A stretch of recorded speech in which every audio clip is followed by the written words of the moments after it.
So, we often talk about buildings holding memories, right? Like psychological residue left Yeah, behind. passive containers, yeah.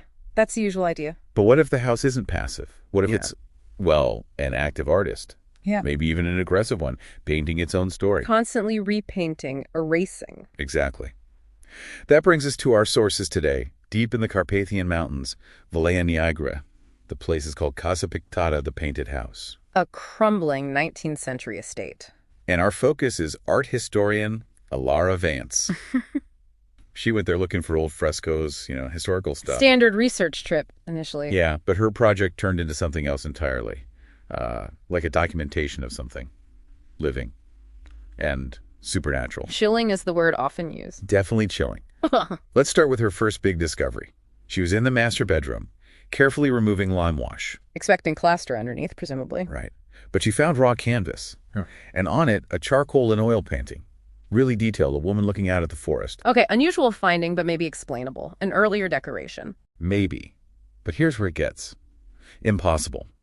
The painting looked old, maybe 100 years old in style.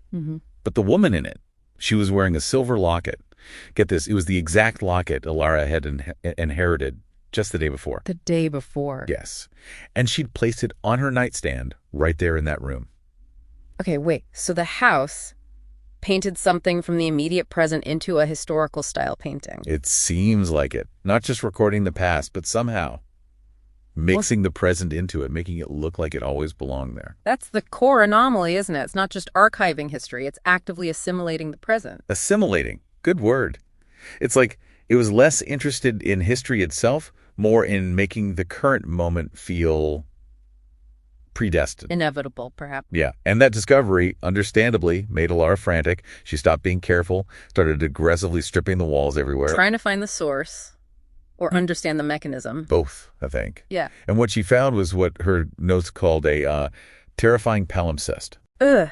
Palimpsest. Like an old manuscript, written on, scraped clean, written on again. Exactly that. Layer after layer of painted scenes. Yeah. Constantly being destroyed and then repainted. So violent cycles of creation and destruction. One example was a ballroom scene consumed by painted flames. Only to be plastered over, like violently, with a picture of a Kong garden. That suggests a mechanism, perhaps. Consuming energy. The turmoil of destruction fueling the next creation. It feels like it's feeding on something, which leads to the documentation itself getting sinister. Alara logged two types. Okay. First, painting the immediate past. Like her housekeeper dropped a specific ceramic dish. The next day, an image appears on the wall. Yeah.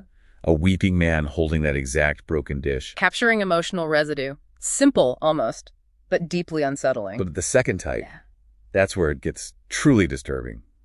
Malicious intent. Malicious intent. How so? Alara fell from a ladder, twisted her ankle badly because the fourth rung snapped. After the fall, she looked back at the wall near the ladder. A fresh sketch had appeared. And it showed. A faceless figure wearing Alara's own shawl, shown deliberately sawing through that fourth rung. Oh, wow. So it documented the intent behind the accident, not just the event. Precisely. But why document it after she fell? If it feeds on fear, why warn her, even after the fact? That's a crucial point. It suggests it's not just feeding, maybe not just observing, it's communicating. Communicating what? Maybe a simple, brutal truth. I see you, I am here, and I can affect things. Establishing itself as an active force, shaping reality in the house. A self-sustaining entity. Yeah. Actively involved, not just reflective. Exactly. And this brings us back to the master bedroom. That painting of the woman with the locket. Yes. What happened with it? Alara uncovered it fully. But the woman wasn't looking out the window anymore. She'd moved. In the painting. She was turned, facing into the room, facing Alara. And her eyes, her injuries, a bandage on the ankle, a tear in her dress, they perfectly matched Alara's current state. Oh no, it was painting her, assimilating her into its history in real time. Literally painting her into the house's story. The climax, according to what little we know from her final notes, it was auditory. Sound. The sound of wet, frantic breaststrokes everywhere, from all the walls at once, overwhelming her. Until one loud, wet splat, and then just silence. Jarring silence. And when the authorities finally got there... Alara Vance was gone. Vanished. But the master bedroom... What about it? The palimpsest?